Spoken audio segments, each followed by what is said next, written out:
मी doctor Dnyanada घाणेकरांची patient आहे आणि त्या होमिओपॅथीच्या मेडिसिन्स बरोबर हीलिंग टेक्निक्स पण यूज करतात. त्याच्यामध्ये मोस्ट ऑफ मेडिटेशन हा चांगला पार्ट आहे.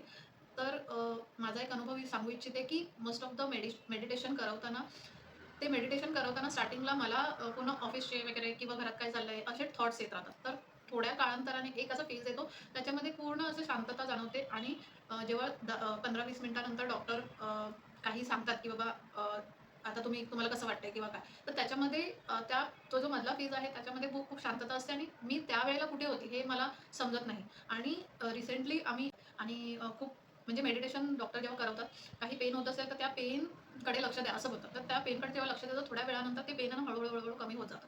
तर हे खूप नाईस एक्सपिरियन्स आहे. म्हणजे औषधं द्यायच्या अगोदर आपल्याला जाणवते की हाफ ऑफ द पेन आहे तुमचा तो खूप कमी झालेला आहे. म्हणजे गोळ्याच तर नंतरचा पार्ट आहे. पण मोस्ट ऑफ डॉक्टर समोर आहेत आणि अर्ध पेन तुमचं गायब झालेलं असतं. असं मी म्हणजे जरा पण हात न लावता ते मेडिटेशन करून ते पेन कमी करवतात. तो ताईचा अनुभव डिलिव्हरी. हां.